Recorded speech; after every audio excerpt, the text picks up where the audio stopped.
కాంగ్రెస్ ప్రభుత్వం బీఆర్ఎస్ ఎమ్మెల్యేలతో సహా పోలీసు అధికారులందరి ఫోన్లు ట్యాంపింగ్ చేస్తున్నదని హుజూరాబాద్ ఎమ్మెల్యే పాడి కౌశిక్ రెడ్డి ఆరోపించారు. కరీంనగర్ జిల్లా జమ్మికుంటలో ఆయన మీడియా సమావేశంలో మాట్లాడారు. జిల్లా మంత్రి ఇంట్లో మానకొండూరు ఎమ్మెల్యే విలేకరుల సమావేశం నిర్వహిస్తే కరీంనగర్ సిపి మానకొండూరు సిఐతో టెలికాన్ఫరెన్స్ ఎందుకు మాట్లాడటం లేదని ప్రశ్నించారు. ఫోన్ ట్యాపింగ్ చేస్తున్నారనే దానికి ఇదే నిదర్శనమన్నారు. కాంగ్రెస్ ప్రభుత్వం ప్రజా సమస్యలను గాలికి వదిలేసి ట్యాంపింగ్లు చేయడమే లక్ష్యంగా ముందుకు సాగుతున్నారని విమర్శించారు. కేంద్ర మంత్రిగా ఉన్న బండి సంజయ్ ఫోన్ల ట్యాపింగ్ పై సిబిఐ విచారణకు ఆదేశాలను డిమాండ్ చేశారు. ఇప్పటి వరకు రైతులకు రుణమాఫీ కేవలం 40% మాత్రమే చేశారని, ప్రతి రైతుకు రుణమాఫీ చేయాల్సిందేనని పేర్కొన్నారు. ఇవాళ ఖచ్చితంగా చాలా బాధ అనిపిస్తా ఉంది. ఈ ప్రభుత్వము ప్రజల సమస్యలు గాలి కొద్దేసి రుణమాఫీ కాకుండా ప్రజలు అల్లాడుతా ఉన్నారు. ఇలా రుణమాఫీ నా హుజూరాబాద్ నియోజకవర్గంలో ఈ రైతాంగానికి కేవలం ఒక 40% మాత్రమే అయింది. 60% మందికి ఇంకా రుణమాఫీ కాలేదు.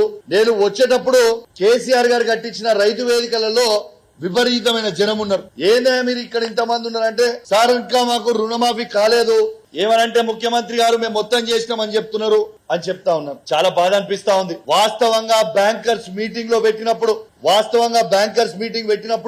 ముఖ్యమంత్రి గారికి 49,000 కోట్ల రైతు రుణమాఫీ చేయాలని ఆ రోజు బ్యాంకర్లు మొత్తం చెప్పారు. దాన్ని కటింగ్ చేసి 40,000 కోట్లని పార్లమెంట్ ఎలక్షన్లలో, అసెంబ్లీ ఎలక్షన్లలో చెప్పిండ్రు. మళ్ళా అది అయిపోయిన తర్వాత 31,000 కోట్లు అని చెప్పిర్రు. మళ్ళా బడ్జెట్ లో పెట్టింది 26,000 కోట్లు.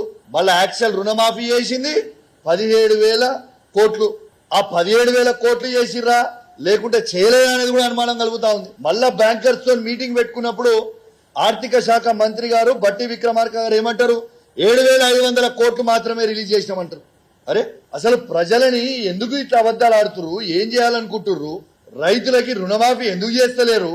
మీ మాటనే కదా, మీరు చెప్పిందే కదా, ఏకకాలంలో రుణమాఫీ చేస్తామని చెప్పింది మీరే కదా, మరి ఇవాళ దాకా మీరు రుణమాఫీ ఎందుకు చేయలేదు?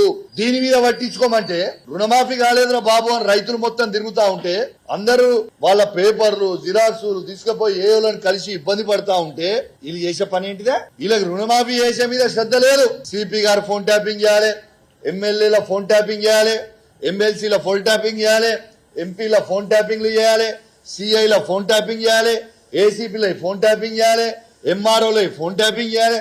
ఇది మీరు చేసే పని. స్వయంగా మీ శాసనసభ్యుడే చెప్తుంటే ఒక మంత్రి గారి ఇంట్లో కూర్చొని, ఇంట్లో నిలుసొని మీరు చెప్పుతుంటే ప్రజలకి మీరు ఏం మెసేజ్ పంపుతున్నారు? మీరు ఇద్దరు పోయి ముఖ్యమంత్రి గారిని కలుస్తారని చెప్పింది నా శాసనసభ్యుడు. ఏమని చెప్తారు? మేము ట్యాపింగ్ చేసినాం ఫోన్ అని చెప్తారా? ఏం చెప్తారు? You please answer.